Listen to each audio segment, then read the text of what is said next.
Let me give you a moment to get on, and while you're jumping on, I'm going to be sharing this out. And if you're watching this on the replay, make sure you hashtag replay so that I know that you are here. When you jump on, let me know who you are and where you are from. While Facebook is doing its thing, I am going to be sharing this out while you all jump on in. So that I know that you are here. I know I have volume. That is always a win. Let me share this too.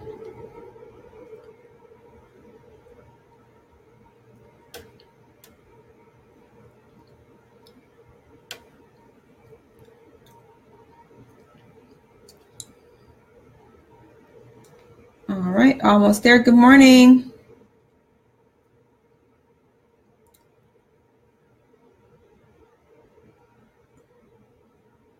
Okay, there we go. Found the spot. All right.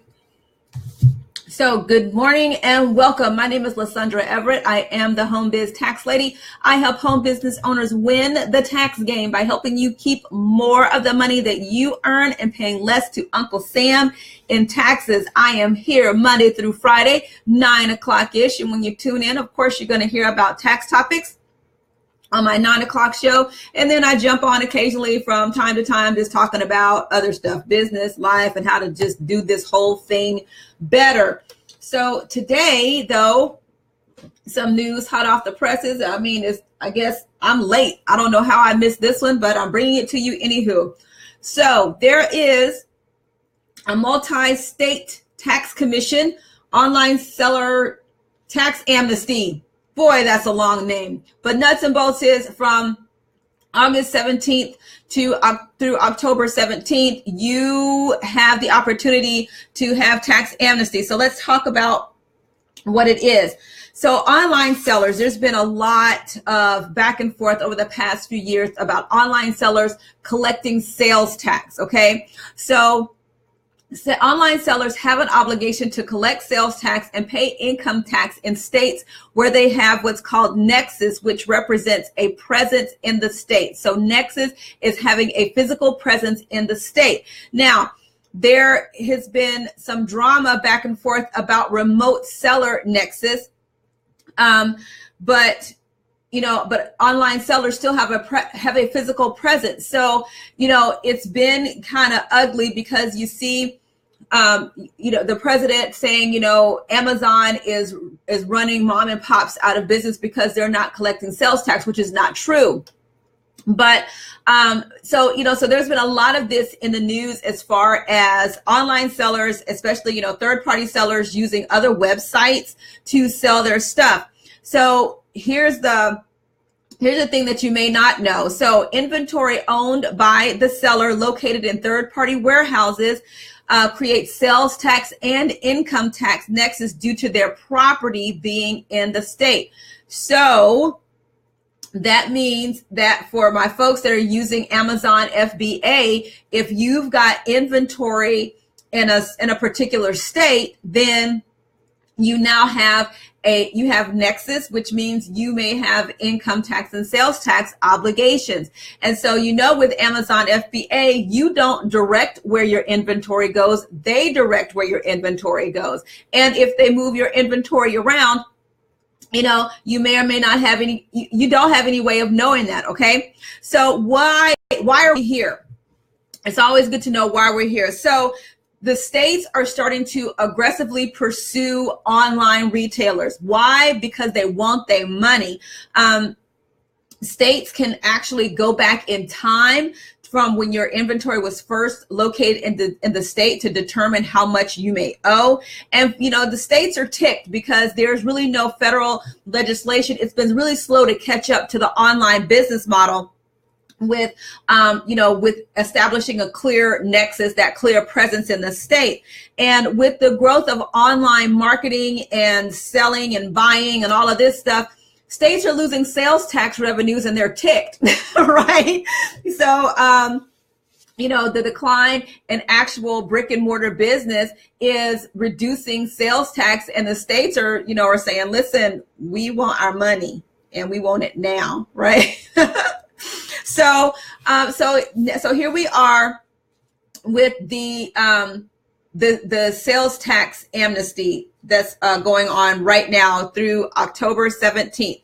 So it's an opportunity for online sellers with inventory in other states to resolve prior tax periods. And it's the opportunity for you to come into compliance with the whatever particular state, with full forgiveness, with no penalties and no interest in most participating states. But you have to start collecting sales tax starting December 1st, 2017. So you got to start collecting that sales tax. And, the thing about it is, if also, let's say you don't collect sales tax, then you've got to issue something to every customer that says, hey, you may be responsible for paying sales tax on this product. So who really wants to do that with every one of your sales? So so the thing that what's the takeaway from this? Now, first of all, let me answer the question. No, I do not do sales tax. Okay. There are sales tax specialists that are out there. I am not one of them. Okay. There is a limit to, I am fabulous, but no, I just don't do sales tax. So what you have to do as an online seller is, number one, you got to know where your inventory is. And so when you're and you need to have, there's companies out there, like there's, I'll have to type it when I'm done because I'm brain dead right now with the companies out there.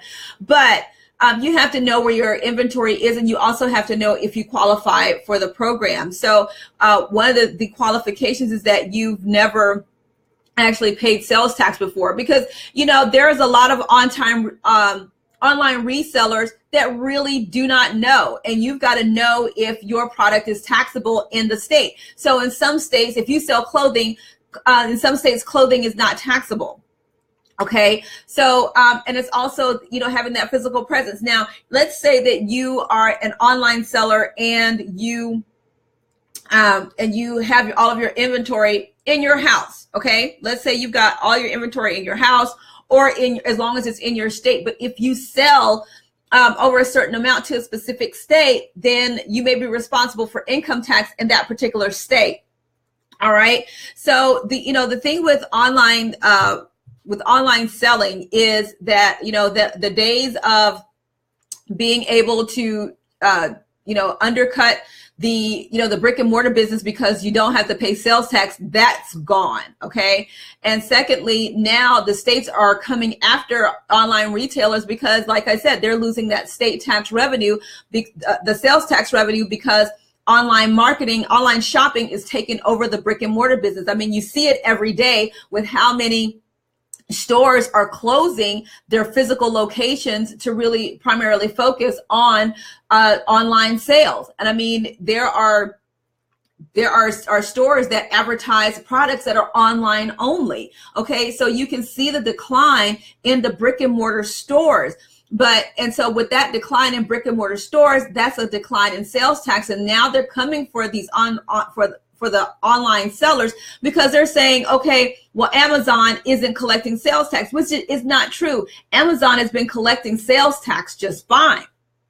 So now, like I said, the states are now focusing on those third-party sellers and online retailers to make sure that you are complying with sales tax laws in their state. If you have a physical presence, if you sell on Shopify, if you sell on Amazon, and you might have your stuff stored at some warehouse in Kentucky, and you live in Georgia. Well, you have a Nexus in Georgia because that's where you live and conduct business. And you also have a Nexus in Kentucky because that is where your inventory is stored. Okay. And even with like I said, with sites like Amazon and whatnot, that FBA, they've got warehouses all over the country. And I do believe they're getting ready to open up another one right down the street from me.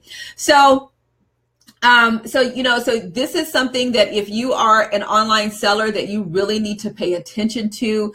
You need to connect with a sales tax specialist to make sure that you are in compliance. And if you are not, then, you have this opportunity until October 17th to get her done.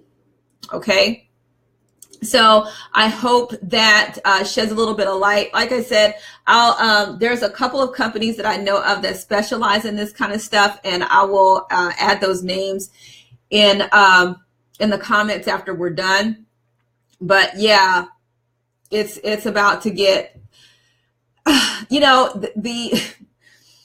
the small business is really in trouble. Can I just say that, just as a whole? Because a lot of times these laws, the laws that change, they wind up really hurting the small business owner, the mom and pops, the you and me that are, trying to, build a legacy for our kids. And, we started our homes and all of this stuff. But sometimes they make the laws so difficult for small businesses to really adhere to that, people just say, forget it, right? It's like, it's too much because the risk is too high of all the things that could go wrong.